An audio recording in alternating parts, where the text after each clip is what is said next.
I came to the US when I was 6 years old, and I moved back and forth many times, so I kind of grew up biculturally between Mexico and the US.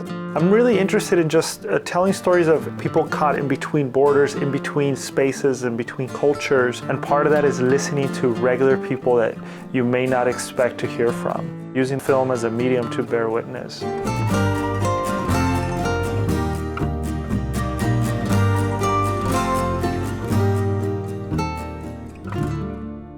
I love to do movies where I introduce some idea or something that changes up reality. So it's not just a straight documentary. Introducing fictional elements into reality is just really fascinating. I made a movie about the border, and I reimagined the border as if it was purgatory, this land between heaven and hell.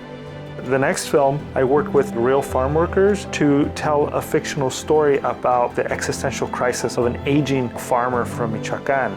After that, I made a movie called 499 about the 500th anniversary of the conquest of the Aztec Empire. The way I did that movie was by following a conquistador, like a fictional actor, who interacts with modern Mexicans who are victims of violence today.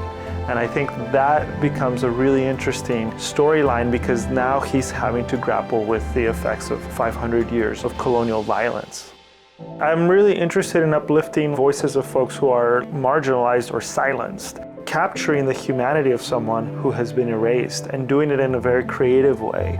Now I'm working on a film about a friend of mine who's incarcerated with life without parole, and because we can't interview him, we can't film with him, we decided to just go ahead and recreate his life story as he tells it to me in letters. The challenge for an artist today is to stay true to themselves, to really build a voice and a point of view. And I think the Bay Area poses a lot of challenges because it's so expensive. The big game changer for me with this fellowship is we're allowed to be creative and to really think outside of the box as to what we need to be stable and to continue living in this community.